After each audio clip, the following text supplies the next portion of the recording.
when I look back, most of the tracks at Glasshouse, I made them with a motor because no one done four-wheel driving back in our day sort of thing.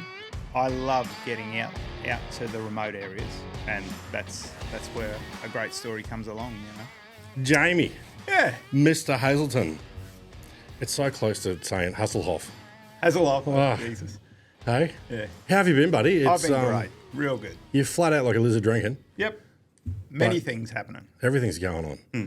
But I appreciate you coming down because I know, like everybody, you got a whole lot going on at the moment. For those that may not know sort of where you're from, which is like everywhere, you've been on every different show, but give us a bit of a rundown on sort of where you are now, where it started. Where it started? Yeah, go back. How far do you want me to go? You know what? Back? If you actually Google the Australian Bushman, I think it was it Michael Douglas? That doesn't sound right. Malcolm Douglas. Yep. Comes up, and I was like, hang on a bloody minute, that didn't work. Yeah, right. But yeah, because it's been forever that you've been doing this. So where did you start in this industry, or was it even a start in the industry? Were you just doing it for fun? And well, you wouldn't believe it. I'm pretty similar to you in how it began. Right. I'm a car restorer.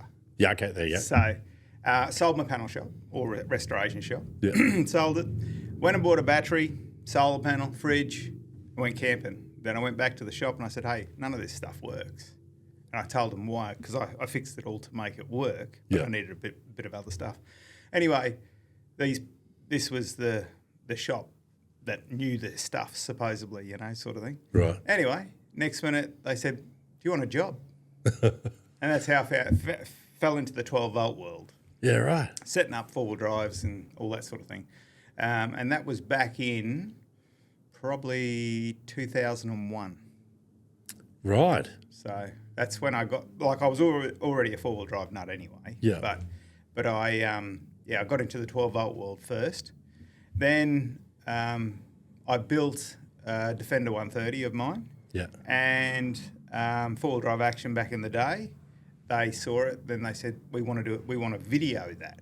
Yeah. So they videoed and actually done a video of me so in 2000 I think it's 2008 or 9. Yeah. They do this video on it. Yeah. And I've got a satellite on the top of it because I watch satellite TV. Yeah. And so you're talking a long time ago. So, yeah. And then the 12-volt system and all that sort of stuff. Anyway, it all started from there.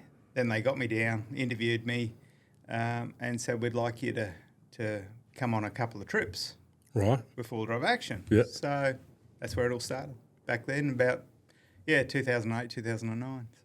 So the solar panels that you would have been using then, were they 12 volt, or were you like rigging house ones? No. So they were already 12s? So you class them as 12 volt, but they're 18 volt. Yeah, okay, right. So the house ones today are 36 volt and more sort of thing. But and so we're just using 12 volt. But the panels back then were like 120 watts, $1,300. Yeah, wow. So to what you buy now. Yeah. Yeah, $1 a watt, $2 a watt, something like that. I don't know where it is now. I mean, look, all the different places will tell you where theirs are from and why they're better and why they're more expensive. But I mean, God, you can get away with a lot of different options these days. Fitting them out to what you would have spent on just a fridge back then. You're probably doing a set of drawers, a fridge, a solar system, and a roof rack. Exactly. It's definitely look. There's some jokes going around about certain brands, but it's definitely made it more accessible. Yeah. No, there's another world now. You can get into this, have every bell and whistle for next to nothing. But back in the day, it cost you an absolute fortune, and there wasn't a lot of around and available. No, I think I was really late to the four-wheel drive stuff. I think I remember going out to the back of Pinkin Bar and playing around in the dirt, in a mate's four-wheel drive, but never really like an off-road track until. My old shop up the coast, we were just slamming them down and making them go quick, until about I always get this wrong. It's probably about mid 2014ish, and then one of the guys that I had with me up there had an old 60 series wagon, And he kept going, come out for a run one arvo when we finish work, we'll go up and have a play. And I kept saying no. I was like, no, it's not my thing. The first trip that I went out with, I was like, I need a fucking four-wheel drive. I've got to get one. Yeah. That was mental. Yeah. I've never had so much fun going slow. Yeah. It totally changed my perspective on all of it. And I jumped straight into, I think I bought might have been an RC Colorado, and just threw some stuff at it. Like, they're a torsion bar front, but just like 2-inch lift, set of wheels, tires, whatever. And just, fell in love with it. Like I've had a couple of sedans, like, since, but a handful. And I've probably had 24 drives since then. Yeah. It's like, it's my thing. Yeah. I enjoy them as a daily and everything. So it changed just going out and experiencing that. I think it was the telecom track up at Harvey Bay. Oh yeah, I know that one. Yeah, we had a play through there, all the fire trails and all that stuff, and that was enough. It was nothing crazy, but it was throwing a bit of mud around. Was just it was awesome, and it was the heart stop sort of moment where your stomach drops. You're like, fuck, we're gonna make it through this puddle, and not through because they're that deep, but are you gonna get stuck? And then, powering out the other side, I just, loved it. Yeah. It just was stuck there. It was hooked there and then. Yeah. And that's how it happens every time. I mean, mine really started when I was about, I was 12 or 13. And my old boy, my best mate's old boy, he had an old Land Rover. And he used to take us up the beach fishing every weekend, sort of thing. Just up Double Island.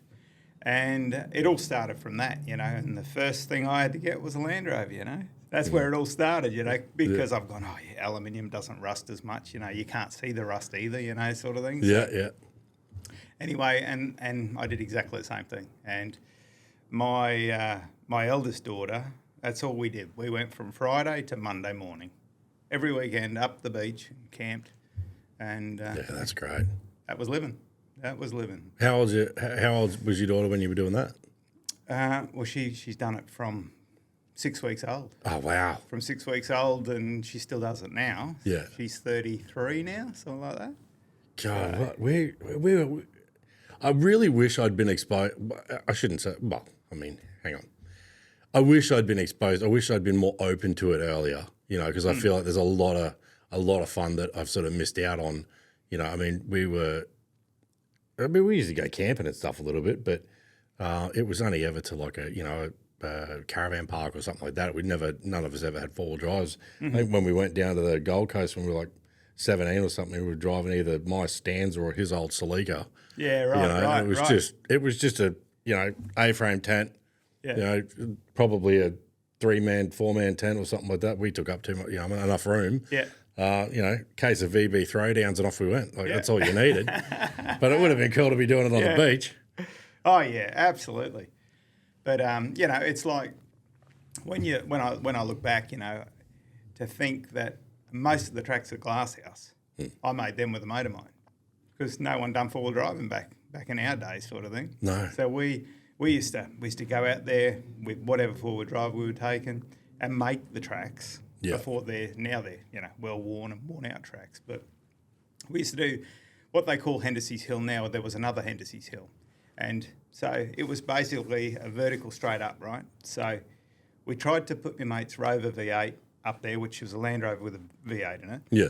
And it used to drop all the fuel out because the fuel couldn't pump into it. Yeah, right. So he couldn't make it up. And the only thing we could get up in it was my Suzuki Sierra. Yeah. And I had, and it was a brand new one at the time. It was 1994. Right. And we used to go up, both of us, and we would be leaning forward as we're going up because the front wheels would come off the ground. Oh, shit. And a soft top. Yeah. And then you turn around at the top because there's a fence right there. So you've got to try and edge your way around to do the turnaround. Yeah. Anyway, then to go down, he had to lean out the back, hang over the tailgate because we'd go like that. Oh, God. Yeah. Oh, my God. You can imagine how steep that was. Yeah, I'm picturing that, yeah. So, Good pretty Lord. insane. Pretty insane.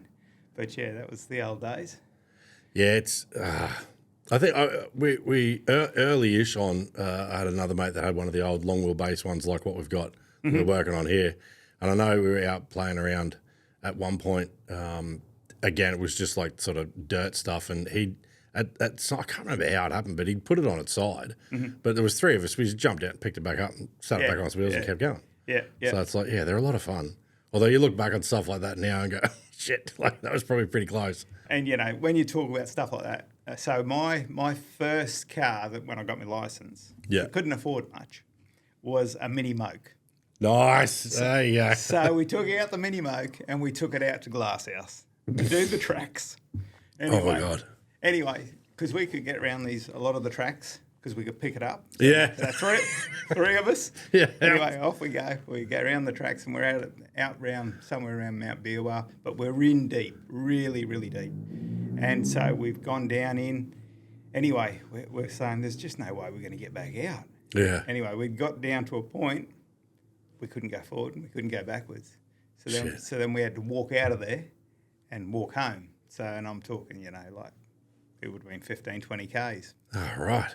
So, of course, we go back to my place, to the old boy, for the next morning to say, Dad, can you come and help us? We got the car stuck out the bush sort of thing. And so we had to walk it, lift it, and to get it back out.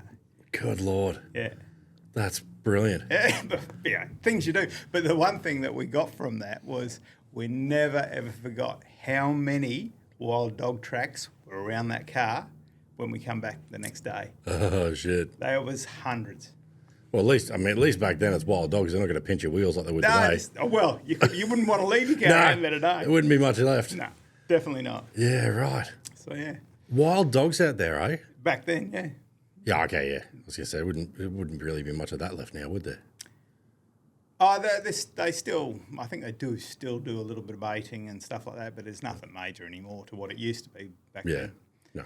We're talking, a while, over 35 years ago. So. Yeah. it's been a minute. Oh, that's nuts. Fucking Moke doing Glasshouse. God, I'd love to see that. Yeah. Well, we didn't have them ruts to worry about, where the 35s, 37s, 40s have gone through. No, that's true.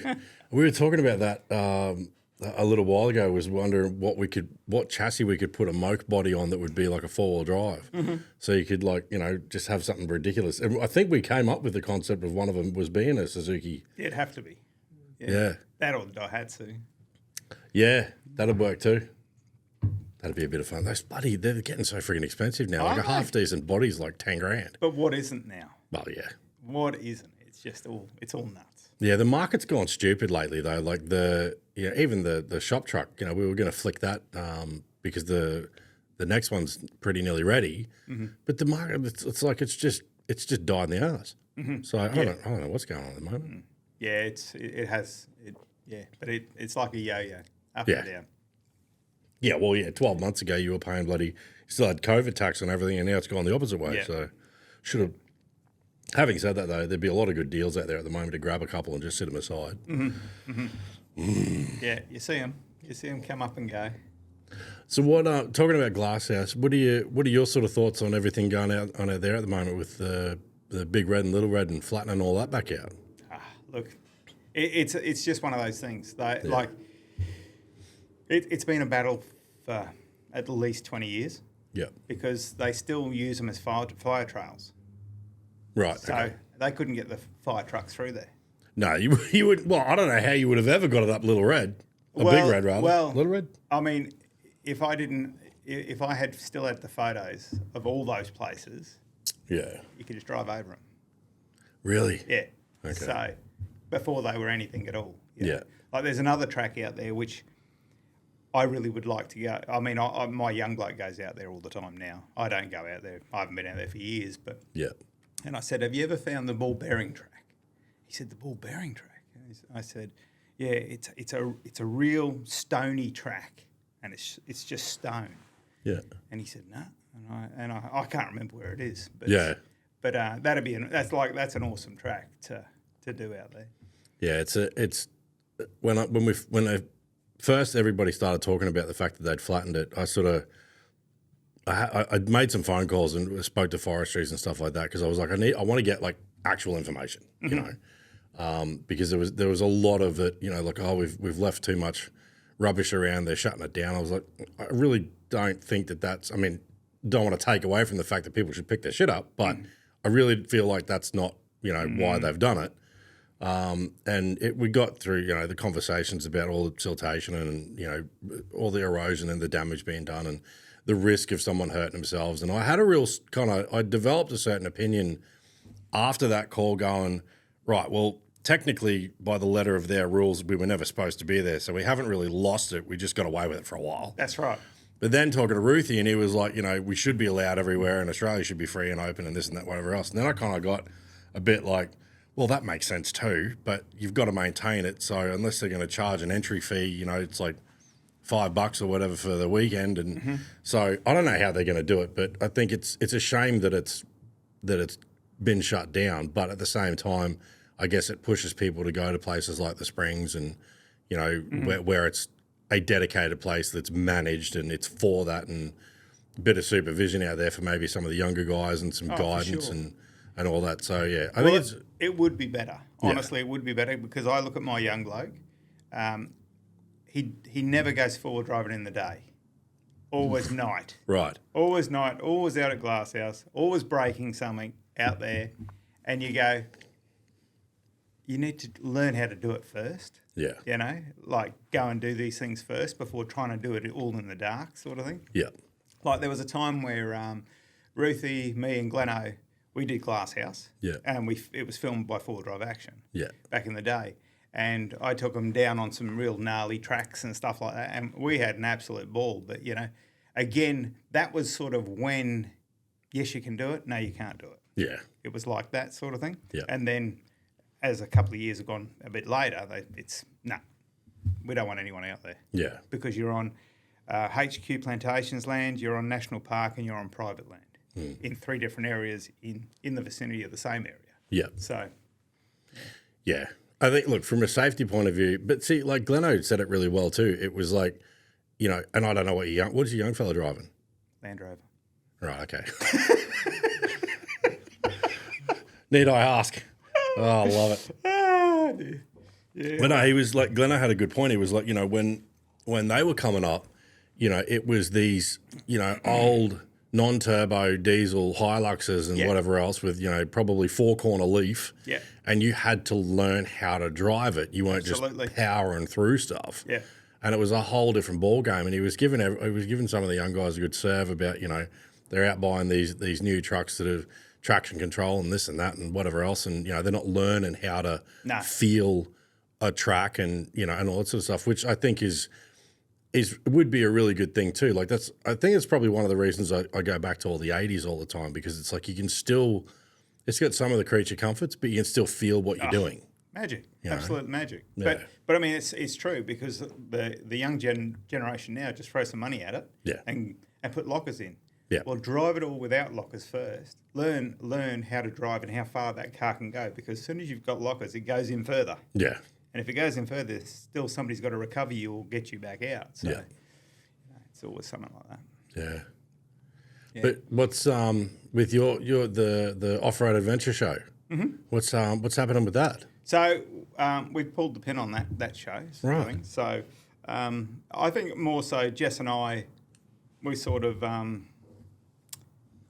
it sort of wasn't going anywhere different, if you know what I mean. We were still repeating over the same areas a lot. Just copy and paste, yeah. Yeah, and I mean, she's right into her side, her world. Yeah. Like she is a Jillaroo, and she loves the farming side of things and stuff. So she's getting into that, and she does trucks. So, so she's working more on that side of things. And me, well, I sort of want to just do what I do. Like, be real. I'm what you see is what you get. And I go, my like the best place for me is out in the bush. And I just love that bush tucker, just talking about different stuff in the bush, So, And that's so therefore, the show's no longer, they might bring it back with different hosts or something like that. But we're out of that world now. How long was that running for? I think it did 9 years. Wow, that's a good run though. Oh yeah, that's a good run. It would have kept going. Yeah, it would have kept going because it did offer something different to what others were having. So, yeah. So, but yeah, no. It does get a bit like that. We've had conversations in the past with stuff like, some of the shows, and they'll. I mean, it's not to say that there's not enough tracks in around Australia, but there is a certain point where you go like, okay, you've done this. Like it's, sometimes it might be a different guest or a different vehicle doing it, or there's a different story about it and stuff like that. But it's that same kind of thing where you go, it has some limitations as to how many times you can go back and do the same thing. Yeah. Although Glasshouse, you could probably get 5 episodes out of just Glasshouse. Yeah. Just going through the track. There's not a chance I've done every track out there. Yeah. Or there's probably not a chance I've even seen every track out there. No. I know there's a few I haven't done because, you walk up the bottom of it and puckers up your butthole and I go, no, I'll just watch, thanks. Yeah. But yeah, it would be a bit of a challenge, and it's like then you've got further to travel before you get to a place where you can start filming, and then you next thing is you're in WA somewhere, and you might get a couple of episodes out of it, but you're away for 6 weeks. Yeah, and that's what happens, and then it's all a cost because you've got the cost of everybody and everything that's going there and doing it. So. Yeah.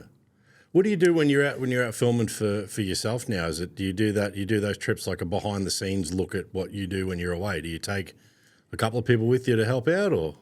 So I've only just started doing that. Yeah. So it's sort of like watch this space.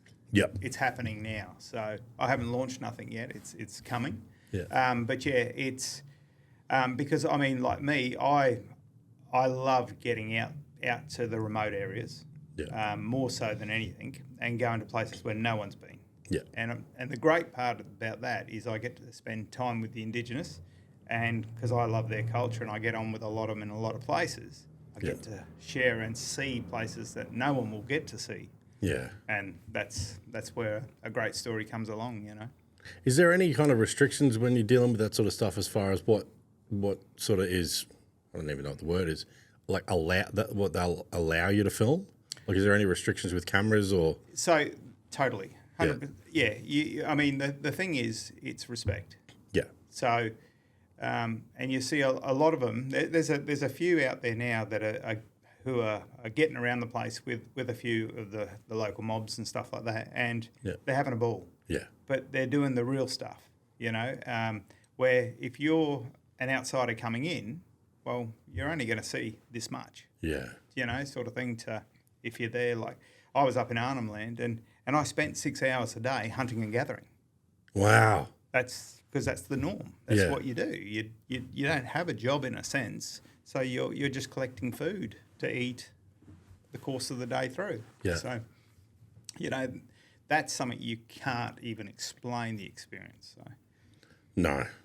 What's I'm probably going to regret asking this, but like of the cuisine up there, what would be the one thing that you've eaten that you regret eating? There isn't much. No? Nah, because there's 3 different sorts of mangrove worm. Yep. So you get them out of the mangrove trees. Yeah. There's so many different sort of shellfish that we don't get on the East Coast, but you get it up there, sort of things. Yeah. But I mean, if I was going to say what's the best I've had, it would have to be kangaroo tail. Okay. Kangaroo tail is my favourite. Yeah. But there's so many remedies in the different foods that you have with them too. Yeah. And if I was going to say something that puts me off a bit, which I can't do, it's when you put all the mangrove worms into a container and then you take them all out and then they just drink the juice that's in the bottom of the container. I can't quite do that one because when you suck a mangrove worm up, you push the dirt out at the same time, the sand, or the grit and shit. Yeah. Yeah. So yeah, you can enjoy it however you like. Yeah, no. I think I was watching. I think it was Bear Grylls, one of those sorts of guys that was eating different stuff out to survive, whatever, and he had the most enormous bloody witchetty grub that you've ever seen, like the sort of two of your thumb. Yeah. And he's put it in his mouth, and it's like he's sort of tentatively touching it with his teeth, and then he sort of bites in it, and it just all goes down his chin. Oh God, nearly lost me lunch. I'll starve. At least cook it. It's nasty. Yeah. Can't do it. But yeah, look, it's amazing what you can do. Yeah, I'd love to sort of dive a little bit more into that, because you know there's some of the stuff that we get exposed to from a city point of view is either super commercialized or super edited. You know, like going up there and spending 6 hours. God, I don't think I could move for 6 hours like that, like chasing stuff. Like God, you'd be earning your dinner. That's what you are doing. Yeah, that's exactly what you're doing. But it's not hard work to them because that's the norm. Yeah, fair call. That's just what they do. Yeah. So I remember one day they said, Jamie, we go to another spot. And I said, oh yeah, no worries. You drive, and I got in the troop carrier, and I said, where are we going? And they said, this way. Okay, so I started driving. Anyway, this is 3 o'clock in the RV. Right, 3 o'clock in the RV. And I said, how far is it? Oh, it's a fair way. 6 o'clock in the RV. That's when we got there. Right. So it's nearly dark. Yeah. You know, so we've gone to get a feed. 3 hours to go and get a feed. Anyway, so we get down onto the beach, and we're coming down, and it was all for these like big cockle shells, and that's what they wanted. So anyway, so the first thing, one lot go and get some firewood. They put the pot on, big pot. They get a box of tea bags. The whole box goes in. That's how they make their cup of tea. And then you just, you keep topping them up with a bit of water and you have your cups of tea. Anyway, that gets that happening. And then the others are down picking up cockle shells and all different sort of shells and shellfish of different kinds. Yeah. Anyway, we're now at dark. And then the boys that are with us, they spot stingrays. So then they start going spearing stingrays, Wow. to bring the to cook some stingray up and stuff like that. And then between the stingrays and the crocs coming in, yeah. So it's like I've got the headlights of the troopy on the water so they can sort of see what's happening at the same time. So it's a real experience. Anyway, that's all right. We finish about 9 o'clock there, and I've got to drive them home. So we head back home, and then the next minute, a roo jumps out in front of me. Bang! All right.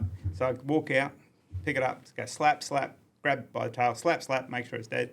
I said, I'm guessing you just want that? Oh, yeah. up on the roof rack. Yeah. Anyway, I get home, and the next morning when I woke up, they had cut me 2 slabs of meat and left it in the fridge for me. Yeah, nice. Yeah. And I just thought, and from that moment on, it was like, I don't know how you explain it, but it was all respect for me because of just my way of doing things and stuff. So yeah, it was good. It was a good experience. Wow. And that, I'm guessing that whole night cook up would have been, even if you didn't have the truck there, like they would have just done it by firelight. Yes, that's how they normally do it. Yeah. Everything's done. Yeah. They don't carry torches and stuff like that. No. I'm just trying to picture seeing a crock and fire and firelight and that, because up there, like, they're everywhere. Oh, yeah. Well, we come down onto this beach, and there's probably 7 or 8 of them laying on the beach as we come down. Yeah.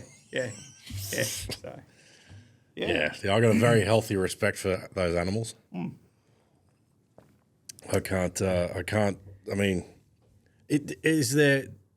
Obviously when you've grown up with that element around you, it's obviously very different to like someone like me who's, in the city and, they understand them, they understand movements and maybe even, get to understand the different personalities if you get used to a group of crocs or whatever that, some of them are lazy, some of them will have a crack at you if you get too close or whatever. And, so we're talking Arnhem Land where I was talking there. Yeah. Now we go up Cape York, and you're out there with them, and they'll just dive into the water and go down and get crayfish and stuff like that. And all I'm thinking is, where's the croc? And they know that when they come and go sort of thing, where I just couldn't be sure, Oh, they know that they're experienced enough that they know the crocs aren't there at this particular time or whatever. And oh God. But it's the risk you take all the time, Yeah. So. Wow, that's incredible. Yeah. I think I mean, I've seen there was that bloke. He was going around Facebook forever. Him and another guy that would kick around up there somewhere, and they had there's a video of him pushing a croc away by the nose, but I think it's missing the bottom of its jaw or something. Oh yeah. That'd be Matt.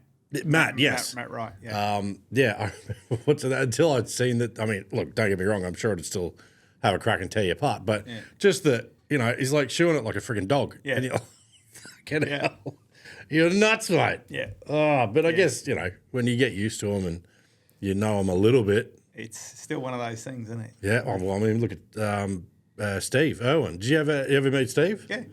Yeah, that was, I thought that was one of those bloody bullshit things when that popped up on Facebook or wherever. Oh, get out, that's But that was so random, and someone like him that's used to all of that stuff. Yeah. For that to happen, like that's mental. How it can happen. Yeah. And that's it. It's just how it can happen. So it's crazy. What have you had any close calls with any different critters while you're out and about? I've had plenty. Yeah. Plenty. I mean, probably the scariest. Early times, scariest I ever had was I was actually filming with Graham and Sean. Okay. And we're up doing Lorella Springs. Yep. And so we forged a track through the bush, and we've made camp on the side of a little estuary, and so we're going to go from there, and we're going to take my little tinny up to the mouth. Yep. And camp. Righto, no worries. Off we go. So we couldn't fit everybody in the boat. So we head off the next morning. I think we took one cameraman, one photographer, Sean and Graham, and then I had to come back and get the others. Yeah. So get up there. All's good and well. Great. Leave them up there. They've got a sat phone there. They've got a sat phone at the other end. I haven't got one in the boat, and I'm going back down. Oh, shit. Forgot about the 6-hour tide. Oh, no. So at that time, we didn't have much in, your phone stuff anyway. You know, we didn't have like it is today. Yeah. And anyway, I'm heading back and I'm running out of water. So I get to like a little water hole, and I have to stop, take the boat motor off, put it on my shoulder, drag the tinny through to the next little area so I can take off and go again. Anyway, it was getting worse and worse, but I'm not, at this stage, I'm not realising what's going on. Yeah. And anyway, then I've got the crocs on the sides of the embankments, and then I've got bull sharks in the little ponds. And you're on your own? I'm on my own, and then I'm getting to a stage where it's getting shallower and shallower, and I can't really go anywhere because I've got crocs on the bank, and I've got bull sharks in the water. Yeah. So all I could do, I had this little JVC handheld camcorder sort of thing, and all I could do is just film. If anyone finds this is what happened to me, and yeah, and right. Anyway, did that make it onto the show? No, well, no, it didn't make it. Well, in actual fact, I think they cut that show 4 or 5 times so it didn't look so dramatic in different areas. Yeah, different things. So, because, it's always got to look good, as in look like everyone should do this sort of stuff, Yeah. But anyway, I got back to the other guys. Yeah. So we left at the crack of dawn, like just on sunlight. Yeah, this is for the first run to drop them off? First run, drop them off. Yeah. I get down to the other guys, and because they had been in communication, wondering what had happened to me. Yeah. And I explained, anyway, the water's come back up, and then I've picked them up. I'm really pissed off.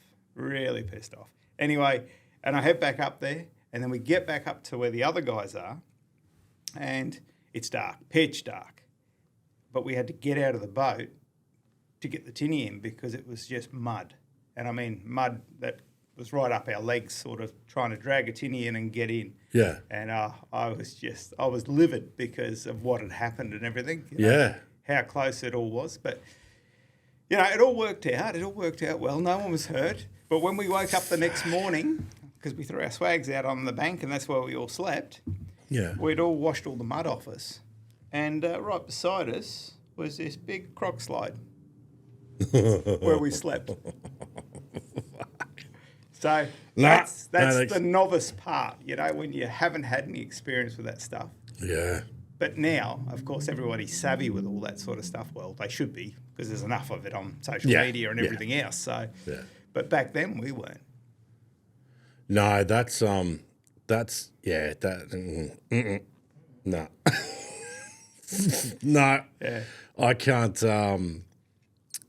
Look, I mean, I think there's a part of you that you wake up the next morning and you see that slide would be enough to go, all right, we need to be a bit careful. But you on the trip back, getting stuck on your own, to a point where you're filming stuff, going, if shit goes sideways and I go missing, this is what happened. Yeah. No, that doesn't sound fun. No. Well, look, it wasn't fun because you've got everything playing on you because you don't know where you are. Mm. You've got no coordination on any of that because when I went up, there was water and we're in an estuary sort of, that shoots off everywhere sort of thing. Yeah. And then you can easily get lost, really get lost there. Yeah. So, but yeah, good experience, eh? Good one to look back on, maybe. Yeah. Yeah. There's water there too for you, mate. No worries. Yeah, right. Okay, well, I'm not going to put that on my bucket list to go and do that, but I'd love to get up there. There's definitely some stuff that I'd go and, but I mean, you'd have to be like 2-3 weeks and really kind of as a minimum absolutely to get up there and really enjoy it. Yeah, definitely. I'm definitely not the sort of person with my holidays that, you know, likes to be too stuck to a itinerary and deadlines. I kind of want to go somewhere, and if it's good, it's like, right, well, 2-3 days, chill out, enjoy it, soak it in. Mm-hmm. I think that'd be, with all the conversations I've had with everybody, like over the years, even back early, talking to like Barney and that about some of the early trips, it's like, it's very time sensitive with everything. It's like, you know, 100%. With the filming of all that, I'd be like, that'd annoy me. Yeah. You know, I'd kind of be like, where are we going? All right, well, I'm going to go and have a play. I'll be there a week before you. Yeah. So I'm relaxed and, you know, I've had some time to have fun and chill out. Yeah. Because I think that, although I guess, you know, from a business point of view, it's like the quicker they're in, the quicker they're out, the less expensive a film crew and production and all that sort of That's how gear. it all works. Yep. Yeah. 100%. You know, like, I mean, it was, you talk like that, you know, because we're in there, we do our bit, and then we move on. And, you know, like I've done the Victorian high country, how many times I have no idea. I couldn't even tell you. But I never get sick of it, and I love the huts. Like, I live for that stuff. Anyway, we're on the Off-Road Events show last episode, and we come into this hut, and I go, oh, wow, it's always great to find a hut I've never seen before. Yeah. Anyway, I'm looking at this hut, and I'm going, I have been here before. Anyway, I dig up the pictures, 9 years previous. Yeah. Wow. I've been to that hut, But well, I mean, 9 years is a decent gap. Yeah, you know, but the hut hadn't changed much at all. Wow. Yeah, so, but it's those things. So what's like for an outsider? Because have you got like a business that you run still for all the 4-wheel drive gear, like any of the fit out? Nothing. No. Not anymore. No, I sold that. Yep. I've sold JTS now. So now I'm sort of floating. I've worked on a couple of Hollywood movies in the background sort of stuff. Yeah, right. And I'm now I did dabble in some other 4-wheel drive shows, but I'm out of them too. And so now I'm just going to do my own bits and pieces. Yeah. And do other remote work. Yeah. So. I think that'll do me. And, you know, I'll always tinker with cars. Yeah. That's just me, so. Well, there's always tinkering to be done when you're driving a Land Rover. Oh, I don't know. They keep you busy, but, you know, they're not too bad. Oh, love it. What's your next trip that you got planned? What do you got coming up? So, later this week, I am going off for a short trip, just, where are we? Out of Mount Mee, heading towards Brisbane sort of thing, on the trails and back roads and all that sort of stuff. Yeah. Just going for a little, this is all just that starter stuff to get some video content for my new stuff. Yeah. And then next week I'll be heading to Carnarvon from Kalgoorlie in WA. Yep. So I'll be there, and I'll spend probably a couple of weeks out there. What's that like doing? I mean, are you, with this new phase, because you guys, your family's in real estate as well. Yes. Yeah. Was that your wife? No, it's my daughter. That is your daughter. Okay, yeah. cool. So what do you guys do as far as like when you're going away for that long? Do you have like, are you going to be taking it as a bit of a family trip? Like you're just going to do it on your own? Yeah. So, I mean, it's always been like that sort of thing because, I mean, I just get in my own world. You know, it's like you take on a character. Well, that's a character that you become when you're living in the bush sort of thing. Yeah. Like, you know, a couple of years ago, I ended up 11 weeks in Cape York. Wow. You know, so it's just different things like that. Is that the sort of, like, was that planned to be 11 weeks or is that just went long? It just went long. Yeah, right. It was a 2-week trip. Yeah. And then I think we couldn't film because of COVID or something on the TV show. Yeah.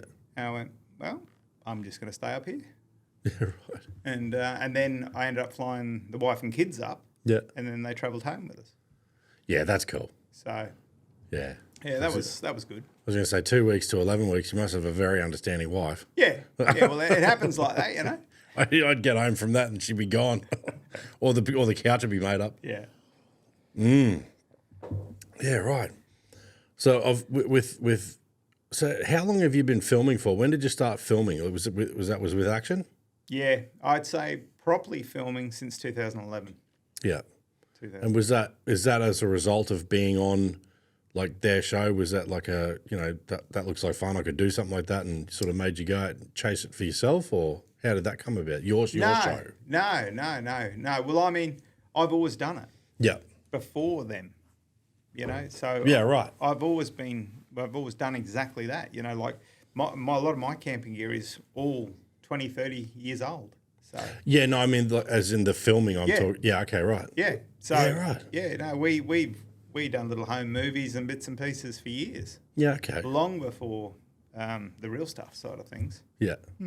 And is that the sort of thing now? Do you think that's like, you know, because obviously there's, you know, every man that's got a phone these days, you know, can go out and have a crack at it. Is it the sort of thing that when we were talking to Gleno about it, he was talking about the shift in the market now is not, you know, the sponsorship for a lot of these shows has changed because of all the, what do they call them, influencers and all this sort of stuff that's out there these days, and you know, there's a big shift with that. Is there something that you would do like a collaboration, or are you just happy just out tinkering doing your own thing? Or? Look, I definitely would do collaboration too, because no matter who, like the downfall that you see is a lot of people just copy the other person.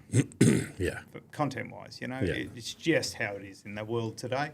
But if you're doing the real stuff, and this is what you do, and then this is what they do, it's always good if they've got something that they can teach you or you can teach them, sort of thing. So yeah, absolutely. Yeah, I think that's like I said the same thing to Gleno and Ruthie as well, was that it was like all you boys that sort of started all this for, you know, my generation watching stuff like that. Like it's I think the idea of everybody sort of getting back together, and I know Ruthie's doing his own thing now, and, you know, Gleno's obviously he's going through everything, all his recovery stuff, but I think that'd be an awesome thing to do with like what did we call it? It was something like next. It was like the next gen. It was like, you know, all you original boys, and then with your kids, or you know, like the next generation, sort of like a passing of the torch, or introducing them to the new, how you guys used to do it, and going out in some of the older rigs and actually tackling a track, not, you know, putting it in hill descent mode and lockers on, and, you know, going out and tearing shit up. Yeah, for sure. Oh yeah. Well, I mean, that was even spoken years ago of doing that same sort of thing. So, yeah. Okay. Yeah, absolutely. No, that'd be super cool to do. I think it'd be awesome. Yeah, definitely. I mean, I'll end up doing stuff with my kids anyway. Yeah. Because, you know, like my eldest daughter, she did a couple of TV shows too. I think it was called Camp Trailer Lifestyle or something like that. So, yeah. Because she was in that world too for a while. So. Well, you've filmed both. So you've filmed for the social media sort of YouTube kind of DVD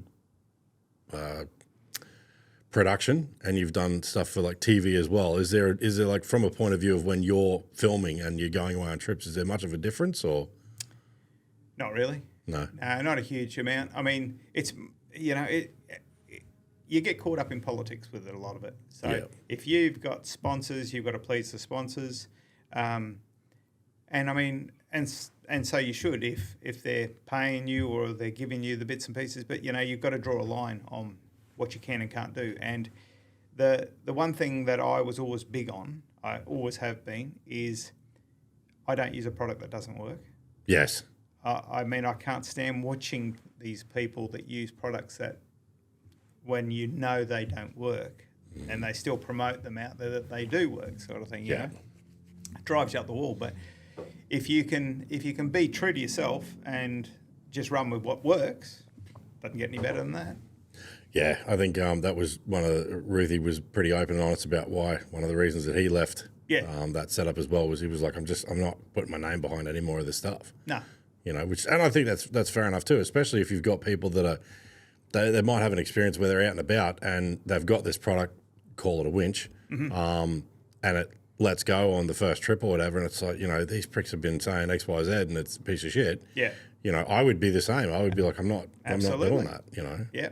Especially when it's like back in that sort of time period as well. It was very much about like, you guys were lending your names to some stuff, and it was your names that were making that stuff, interesting for people to buy. Yeah, yeah.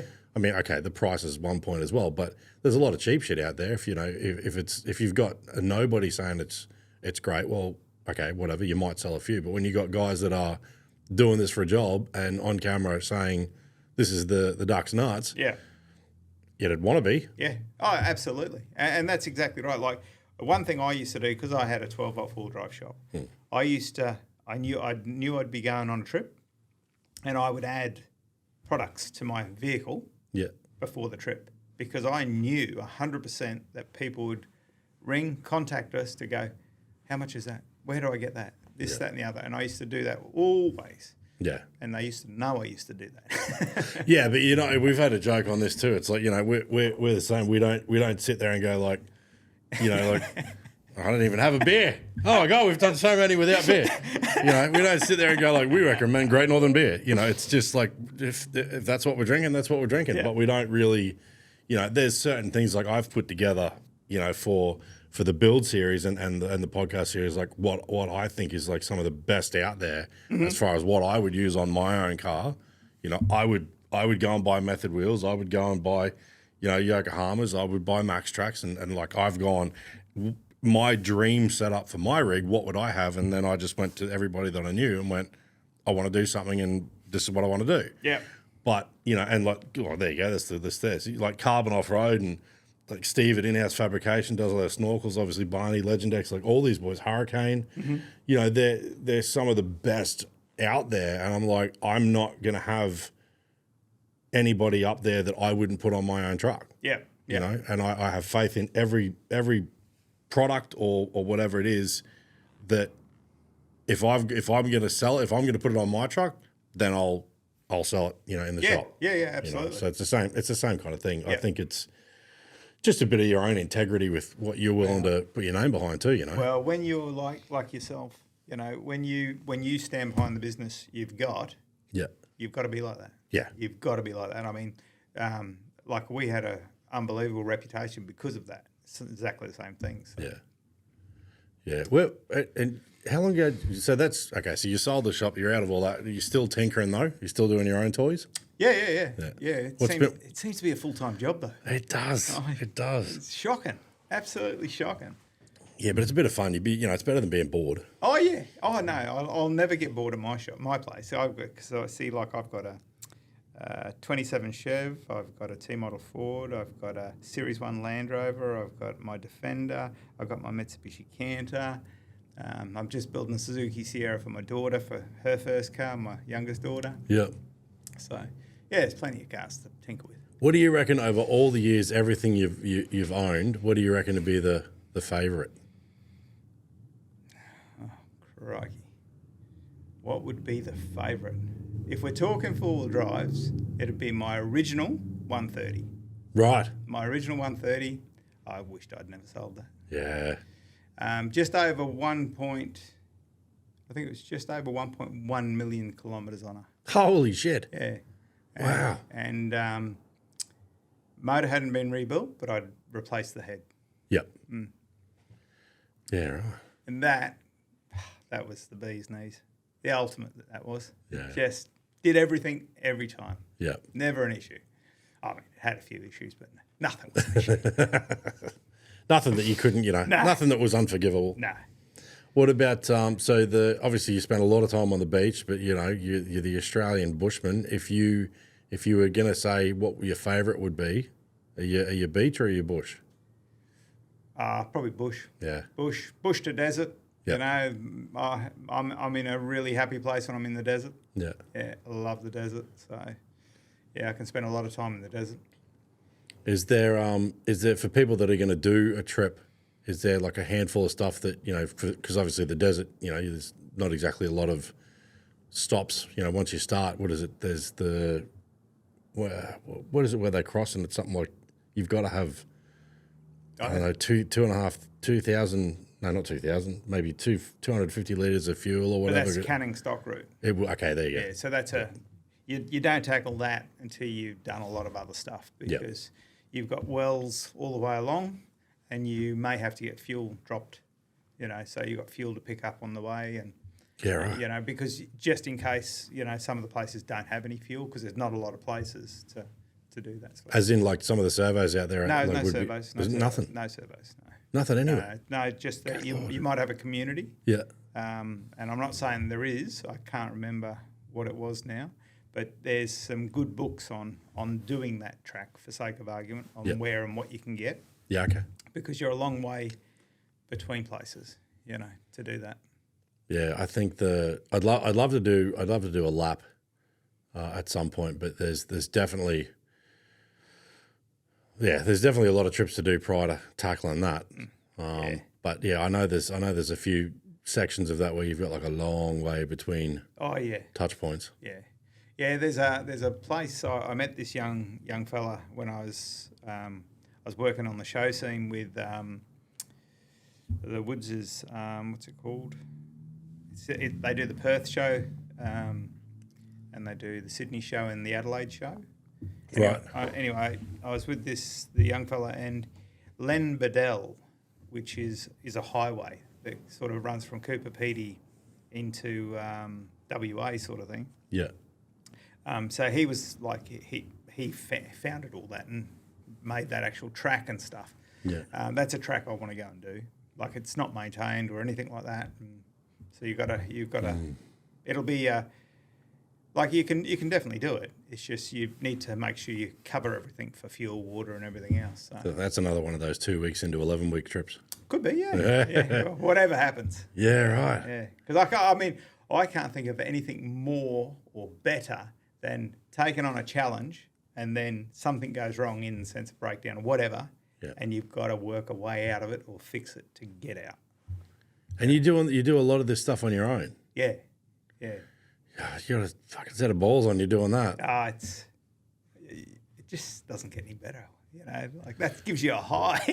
Yeah, no, I still would like somebody there to pull me out of something.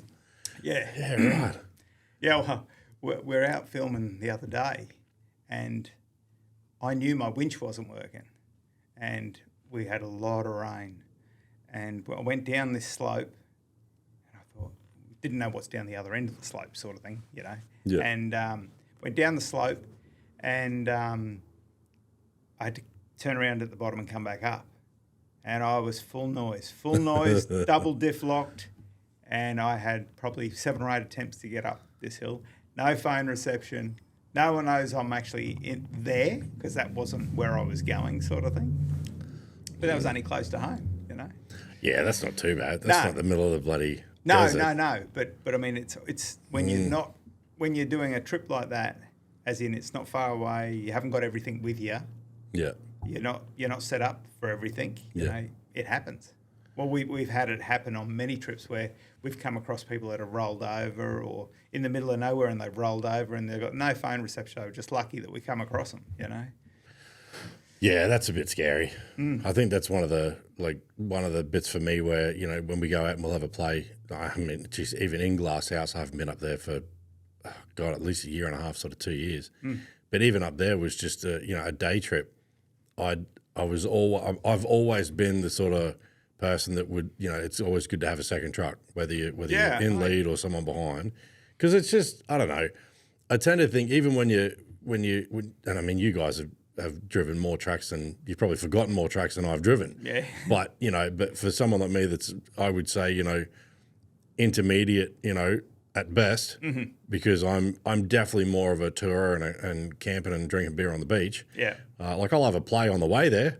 But, you know, when we go out and have a bit of a tear around Glassy and that, it's like, it's so easy. And we've had a few conversations about this too, like where, you know, you go out and you have a crack at something and it's all fun and games until, you know, something happens. Yeah.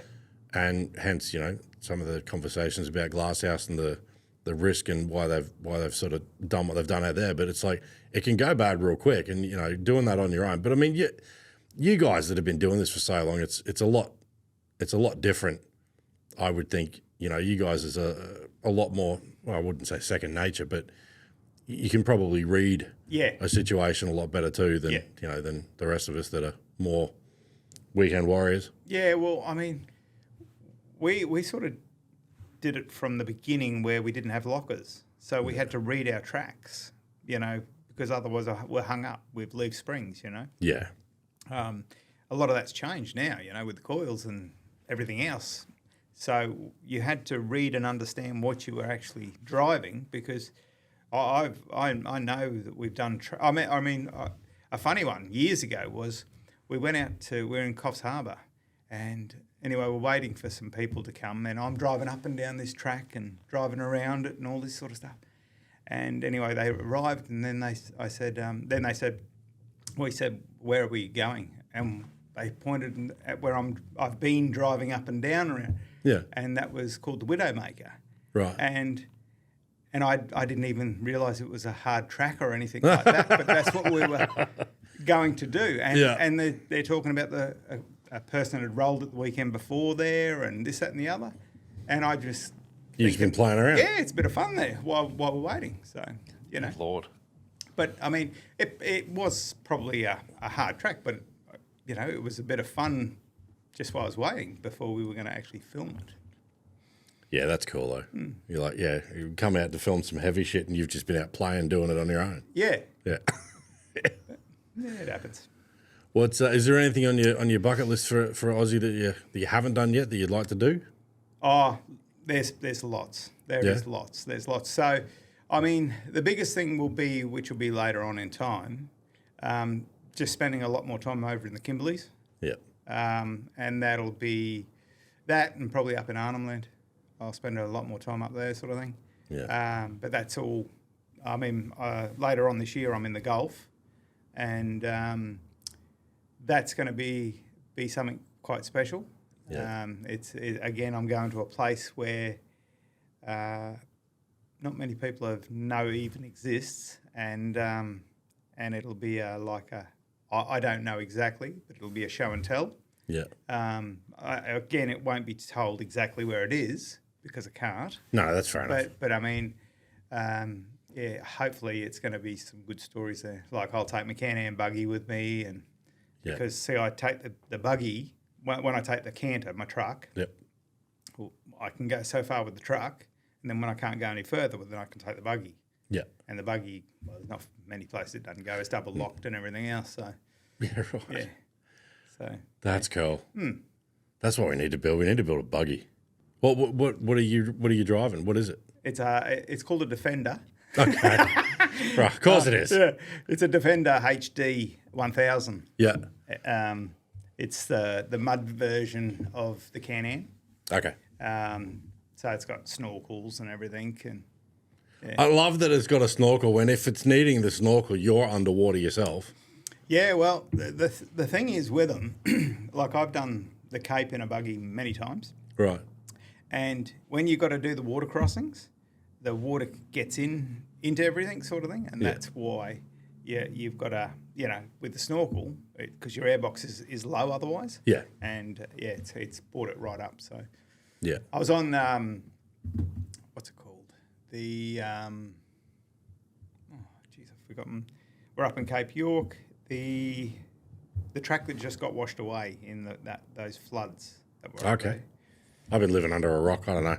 Yeah. Well, anyway, I was helping do some recoveries on that track. Right. And I had a Can-Am, just a normal Can-Am buggy, and the other fella had the HD Can-Am, and I just went, I have got to have one of them, because it's just sat up so much higher and bigger, and big machine, different machines. So. Typical boys and their toys.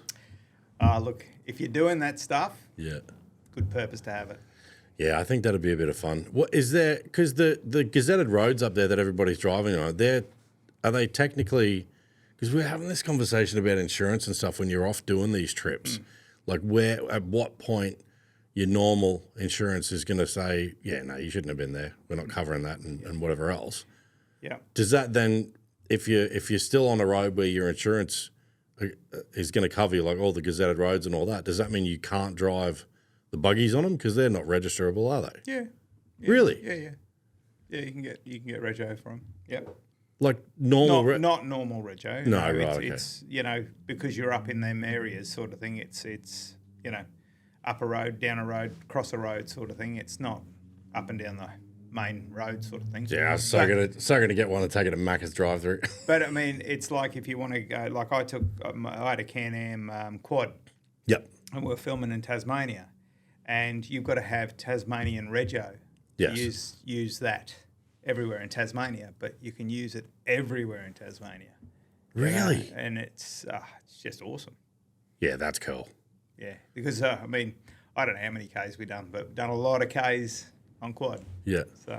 Yeah, because I know I've seen some of the, I don't know what American show it was, but the boys were in one of those. It was like a 4-seater buggy. Yeah. And they took it out for lunch and went through a drive-through somewhere, and and that was perfectly fine. Yeah. Like, that's awesome. Yeah. Why can't we have that? Yeah. They have so much better rules. I can only imagine why we couldn't have it here. Well, yeah, it's true. Yeah. So, what do you reckon? You've rocked up today, and you're in the Tesla. Yeah, don't tell anybody that. We've had the chat. Barney threw down the gauntlet for Gleno. He was like, buy him a Cybertruck and he'll do a little red in it. But I mean, he'd be able to do it now. So there's my little buggy. Yeah, that's cool. As. Yeah. So tyres the size of 33s. Are they really? Yeah. God, that's really deceiving. That must be a lot bigger than what it kind of. Yeah, it is. Yeah. Than what you'd think by looking at that photo. Yeah. It's That's wicked cool though. Yeah. I want one. Yeah, good fun. Good fun. There's the big rigs. Oh, there you go. Is that where you're kicking? Is this what you're taking away for all this filming at the moment, or at the moment I'm using that one? Yeah. Yeah. Yeah. So I'm just getting the canter ready for the next lot of stuff. So yeah, the canter will go when I go more remote sort of thing. But I'm doing Victorian High Country in that one this year. Yep. So yeah, good old Landy. God, you've lived a life. What do you got going on there? What's that? Oh, it's in my little farmhouse. That's cool. Yeah. What are you filming there? Is that something for this new series, the new show? Yeah, cool. Yeah.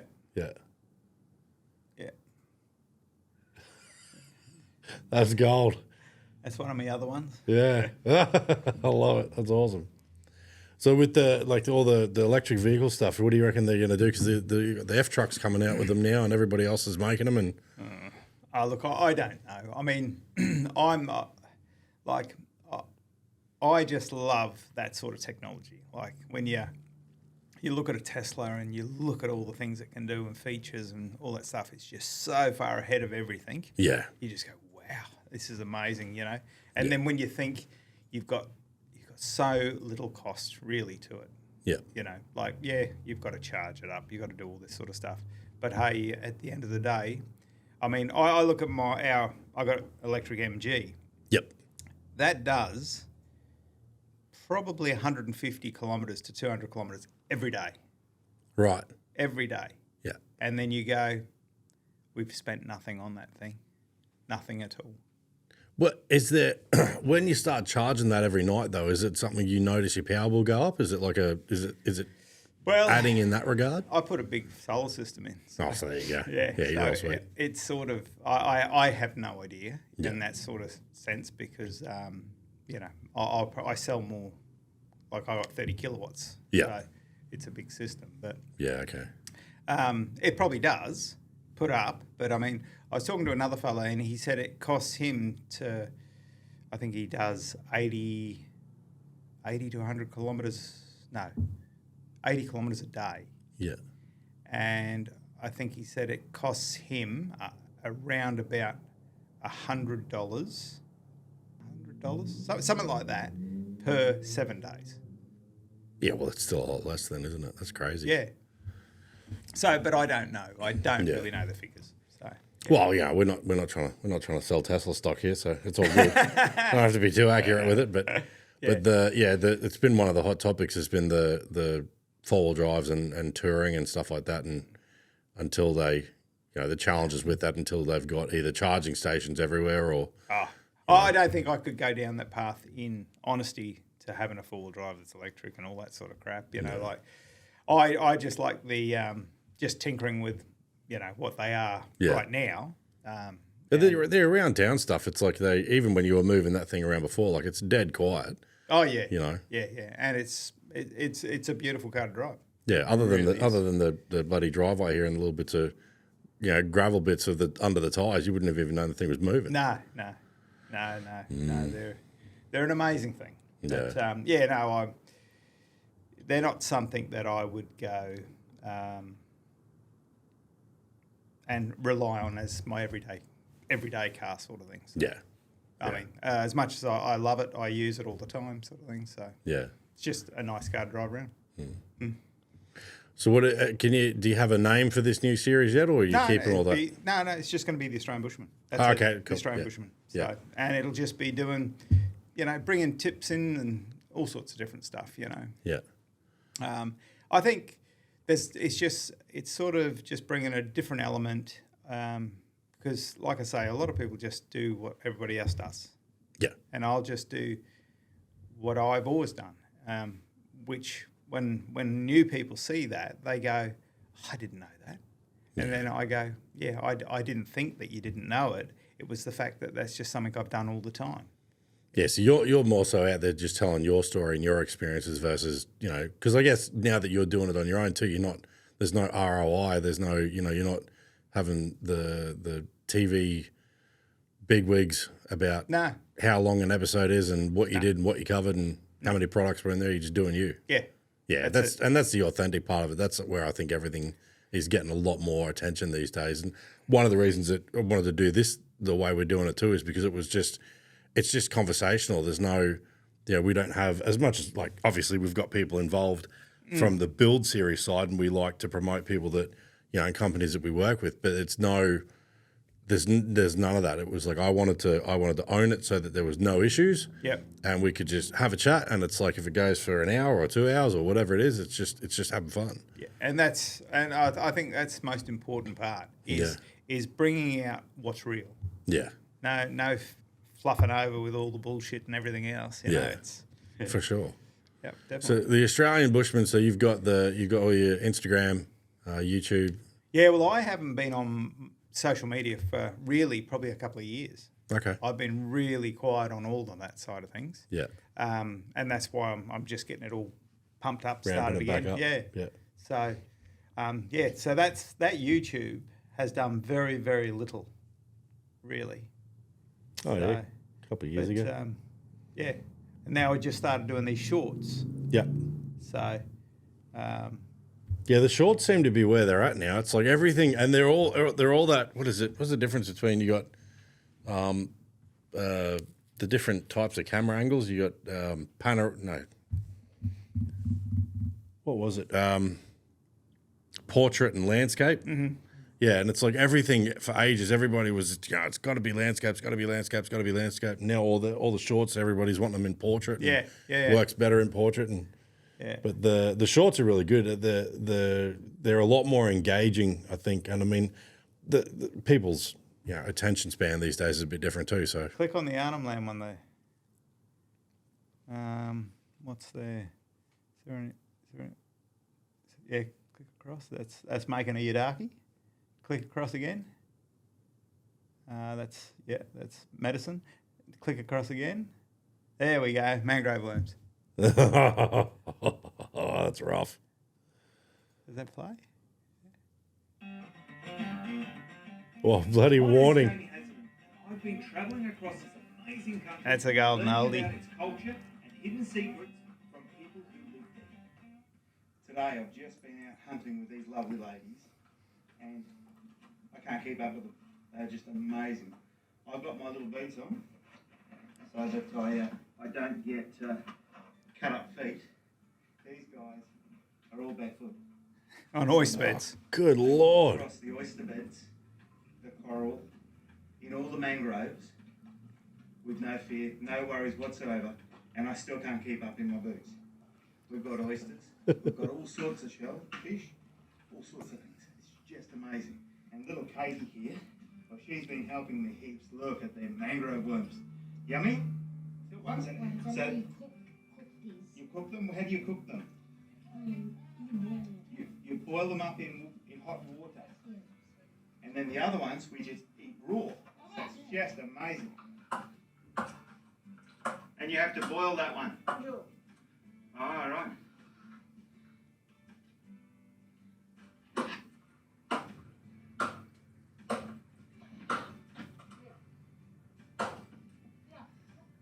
Oh, yeah, look. Turn this one over here. Yeah.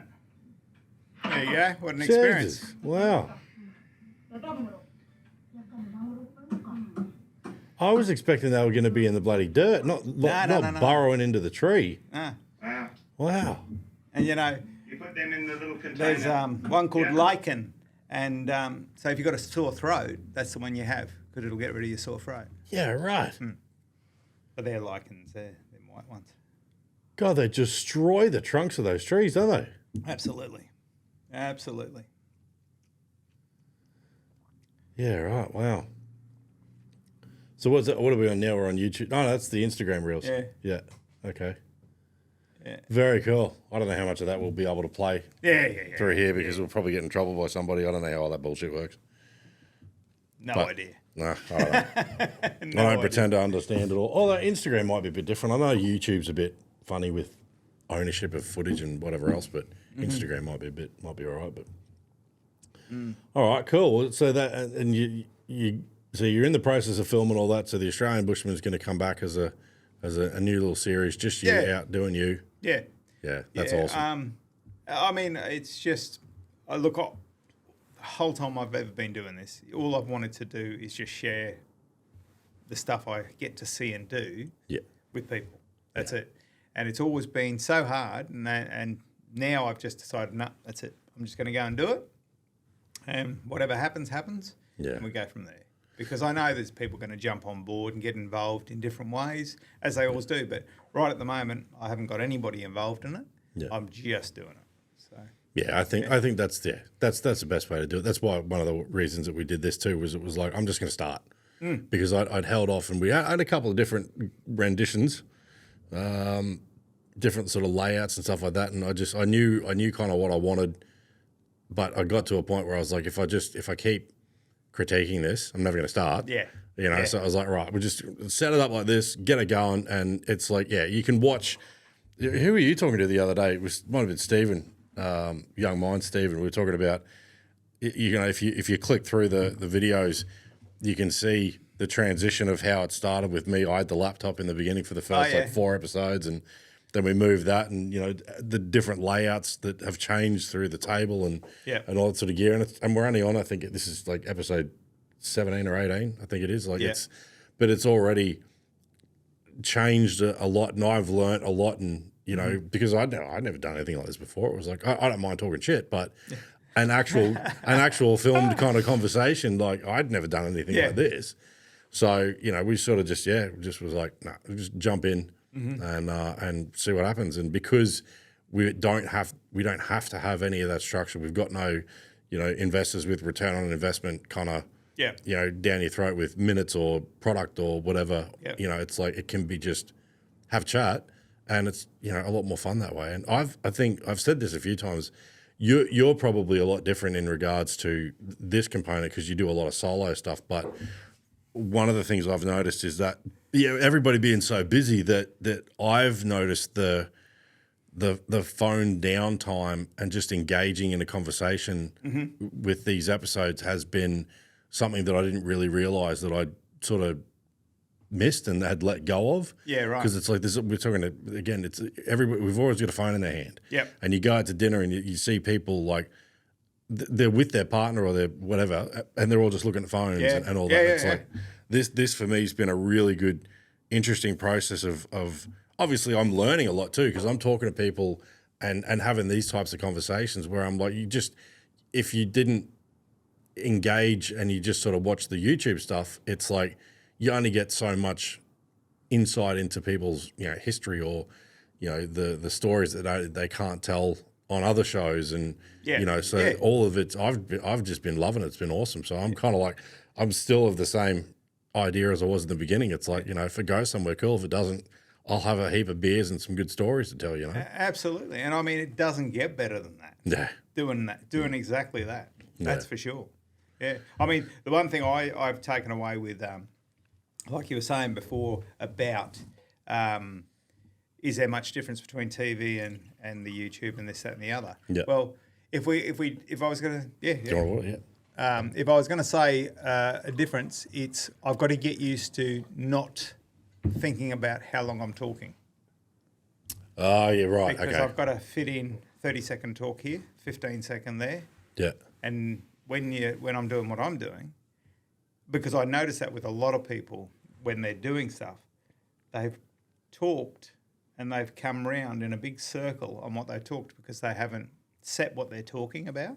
Yeah, okay, yeah. So it's just going on and on and on. And where when you're doing TV, you've got 15 seconds, 30 seconds. Yeah. So that's your time slot that you've got to make sure that you stop and start in. Yeah, that was one of the things that took a bit of negotiating for us for the Build series show, was because when that goes on to the 8 episodes goes on to the TV slot, it's like 24 minutes for the half hour that we've got, and that's it. Like there's not really much leeway. Yeah. But I wanted, especially for, you know, the benefit of, you know, everybody that's involved with it, I wanted the equal ownership of the footage to be able to put on our socials, because I was like, that episode, that Build episode, that could be 30, 40, 50 minutes. Like, I get that, okay, the TV has got 24, but I want to do like kind of the director's cut of it. Yeah. Because they're going to get rid of the swearing and the bullshit and the banter and polish it up. Yes. I want to have like the director's cut where it's like we're not worried about the time. I mean, you don't want to go stupid with it, but if it's 37 minutes, well, then 37 minutes is going to get uploaded. Yeah. You know, and having all that footage to be able to give, you know, access to for the sponsors and people that are involved with it, so that they can use anything of their wheels or the MAXTRAX or the paintwork or whatever. Yeah. But yeah, it's that conversation in the beginning with how they structured it and the I always get this wrong, but it's is it like a storyboard where they lay it out and it's like, okay, this is here and that's there and here's the mini interview and blah blah blah, and I was like, good Lord, there's a lot more to this than I thought there was going to be. Yeah. But I mean, if you do it like that, I mean, it doesn't get better, because you've got your people that view it on TV. Yeah. Then you've got this other world that view it on YouTube. Yeah. And, you know, that's what they do. And this is what they do. Yeah. So you've got two markets. Yeah, and I definitely wanted to do that. And I know the show, the Build series, is going to be a lot more polished. Like, this is obviously a bit kind of free for all. We do what we want. And I know the Build series is going to end up, the editing process is going to be a lot more polished, you know, especially for the TV version. Yeah. But yeah, I didn't want to miss all the other crap. You know, all the rubbish that, you know, might not be perfect for TV or may not be great for that Saturday Arvo audience, But yeah, like you said, it's a different audience that are going to watch it on YouTube. And oh yeah, you know. yeah. Well, I mean, something I used to get pulled up for a lot on the TV stuff was my talk, because I'm typical Aussie slang, and I don't finish words properly, or I mix them up, and they would correct me on all that sort of stuff all the time. Is that like your producer, like while you're there filming? Yeah. Yeah, because I guess you can't really nick back out to Arnhem Land to film something if you messed it up, can you? No. But when you can do whatever you want, you're accepted for who you are. Yeah, true. And that's what works. Yeah, and I really wanted that with this too. I was like, if there's anybody that watches something, I want to come across in everything that we do how I'm going to be when if someone's coming down for a quote or whatever, I want them to be like, yeah, it's the same bloke on that show or on the Build series or, you know, in person. It's like I just wanted to be, and it's really hard to not be like, because there's a part of you that kind of wants to, you know, amp it up a bit, and you know, but it's like, and that's probably fine if you do, like, because I've done a few, you know, radio ads and bits and pieces and had some fun voiceover stuff. That's fine for that. You can't keep it up for an hour and a half. You know, constant, like you can't. I mean, even if I tried, I probably couldn't stay at that level for that long. Sooner or later, you're gonna settle back down into who you are. And I was like, that needs to be consistent on either of the shows, in person. If we ever get to a point where we're doing any kind of like, you know, go to a truck show or whatever, like I want that congruency to just be like, it's just like, you know, he's the same as he is on the podcast, you know, because I think that authenticity is the word I'm after. Yeah, absolutely. Couldn't agree more. My waffling on, I'm gonna have to work on that though, because I fucking do that. But that's what I was saying. You know, when you can do things shorter or faster. I mean, shorter or quicker, or whichever way. Whenever you're talking. So. Yeah, I know the talking stuff. A lot of that for the show, those mini interview bits. How I've learnt that they do that with the filming of the work, and then it's like the mini interview where it'll cut from the work, almost like the montage of work stuff, to me sitting there talking about what we've done. I know that's filmed at the end when it's like, and they know what you need to say. So I guess in that regard, I've got to look. You can have a few takes at that. But like when I've been doing stuff like on the Zook, I was talking about where I made that little sports bar rear section for it. And it's like when it's welded and I've filmed it, it's like, well, I can't go back. I'm not going to cut it up and do it again. It's, you know, if I fuck the word, that's staying in there. Exactly. You know, because that was a lot of work. Not doing that again. It's all a bit of fun. And I think anybody that, you know, conversations that I've had where people have been like, you know, are you sure you want to come across like this? You sure you want to drink beer? I'm like, you know what? It's like if somebody's got an issue with the fact that I waffle on, or that, you know, we'll drop the F-bomb here and there and that we drink beer, you're not my customer anyway. Exactly. So that's fine. You don't need them. No. Move along. Yeah. Keep it real. Have a bit of fun. Enjoy it along the way, because it's been a lot of fun. It's been more fun and a different kind of fun than I was expecting. Yeah, well, you know, the people you get to meet. Yeah. That's the real, you know, the truth about it all. It is. You know. Because I'm still a fan. Like, I'm still one of those guys that's like, I'm in the industry and I've done work for a lot of different people. I've met a lot of different people. But there's a good 50% of me is still a fan. Like, you know, it's just meeting guys like you and everybody else that we've met has just been like, how the fuck am I? I don't know how I've pulled that off, but it's like, I'm enjoying the ride, you know? Look, I think it's the same for all of us that you know, I could speak for Ruthie, Glenn, all of us, where we've been there, done that. You know what I mean? So it's great to help out wherever you can, sort of thing. Yeah. You know, like I remember, because I mean, I've done the 4-wheel drive shows forever. Yeah. If you know what I mean. So I've been there as a person selling, and I've been there as a presenter there. I've done all of it. But, you know, you go back at least 10 years, maybe 12 years. Yeah. And, you know, I remember the days where Milo's at the show and John would Ruthie would come on to be on the stand, you know, and the queue would be hundreds long, you know. Yeah. And they were the things that people look forward to, because they didn't have the social media as much, you know. No, that's their only chance to see him. Yeah. And I used to think that was so good, you know, because you just see the little kids, their eyes, they just light up, and you know, it was amazing. Yeah, that would be cool. Gleno said something about that. He was there was a young bloke that he met at a show relatively recently. I don't remember exactly how long ago it was, but he was telling him a story that I must have been like, I don't know, 18 or something. But he was telling him a story, and he showed him a photo, I think, of him when he was like 7, that he got a photo with Gleno, and he's like, I met you back here, and Gleno was like, dude, that's crazy. Yeah. You know, like they're grown up, they're driving trucks now. He was a kid. Yeah. You know, I think that's awesome. You get that all the time. I mean, I get messages all the time, and it's, I met you with my mum and dad, you know, like back in whatever. Yeah. And you just, and they'll send you a picture through and stuff like that, and you just go, wow, that's amazing. Or you go, I remember that. Yeah. You know, and so, yeah. Yeah, that's really cool. I remember I went over the Pieman on the Pieman River in Tasmania, and we went over in the 4-wheel drive, and this little kid and his parents were on this side, and we've just left. And the little kid started to sort of like cry. Anyway, the director was still over there, and whatever they did, I don't know if they rang or called the ferry, and they said, can Jamie come back? Yeah. So I come back, and it was just to meet the little kid. No, that's cool. Yeah. And anyway, so met the little kid and the parents and that was, you know, like say 10 years ago, 12 years ago. Yeah. And now the parents still follow me.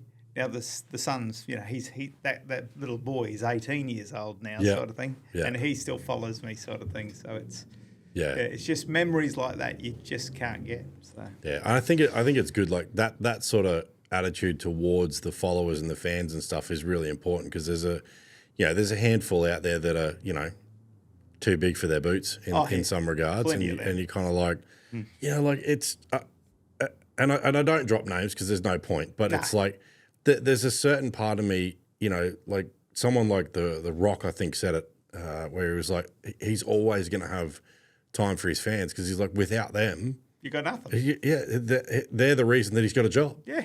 You know, and it's like, if somebody at that level, which is, you know, ridiculous, it's, you know, stratosphere up there type thing.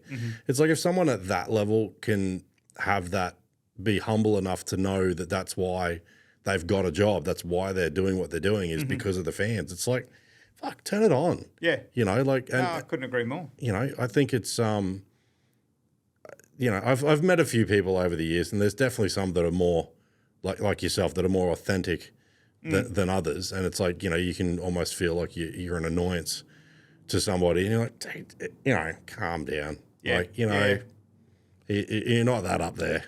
You know, and I don't know, I'm a bit of a prick like that too. It's like, you know, it's just somebody has that sort of attitude. I'm like, I'll be the first one to take you down a couple of notches. Yeah.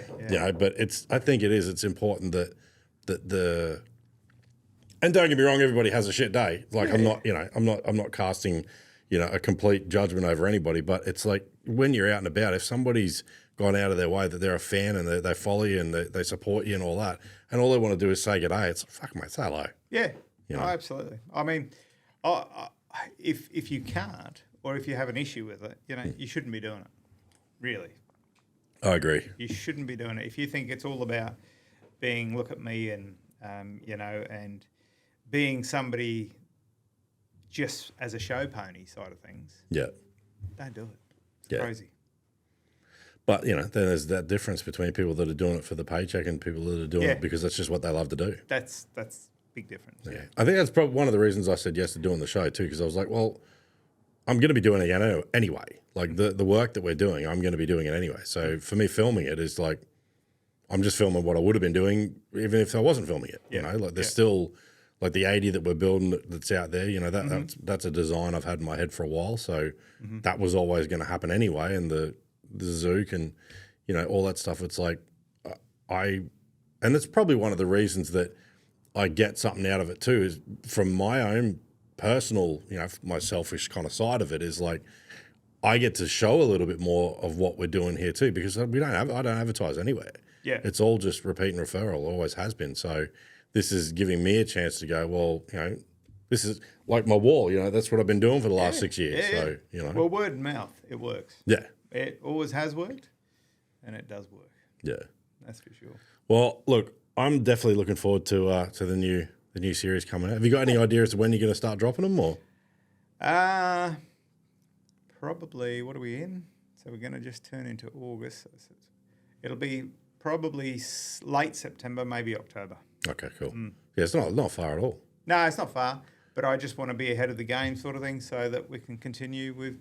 Have content. Yeah, and we did that with this too. It was like I think we filmed the first four or five before we dropped the first one. Yeah, because I was like, there's always going to be something that's going to come up, and then you're like, oh shit, now I'm a week behind. And yeah, exactly. And because we're talking lots of distances. We're not just trying to be a couple 100 kilometres away. We're talking thousands of kilometres. So yeah, big trips. Yeah, there's going to be some big trips in amongst it. So. Very cool. But it'll be good. It'll be fun. See how long we can do it for. I think you'll be all right. Well, mate, I really appreciate you coming down. I'm definitely looking forward to the new series coming out and seeing it be a little bit more raw. Yeah. I think that'll be really cool. Yeah. And for anybody that's trying to find you so you got the YouTube and Facebook and Instagrams all the Australian Bushman. Yep. Well, that's your personal one there. Personal, but yeah. But yeah, Instagram. YouTube. The Australian Bushman. There you go. Yeah, and then I've got I don't know. I think I'm Jamie Hazelden on Facebook. You got it on YouTube as well. That's your Jamie Hazelden on that too. Yeah. Well, there you go. Yeah, and then there's another one. So that's. I've always liked the friends on Facebook. It's like, I think there's 100 on there from like school and shit. You see that 4,800 friends. I'm like, yeah, you're just gloating. Well, it used to be 5,000 all the time, and you can't add any more than 5,000. No, yeah, that's it. Oh, I love it. That's awesome. But look, we've only got six mutuals. 6 mutuals, and I can see Barney there. I can see Gleno there. Yeah.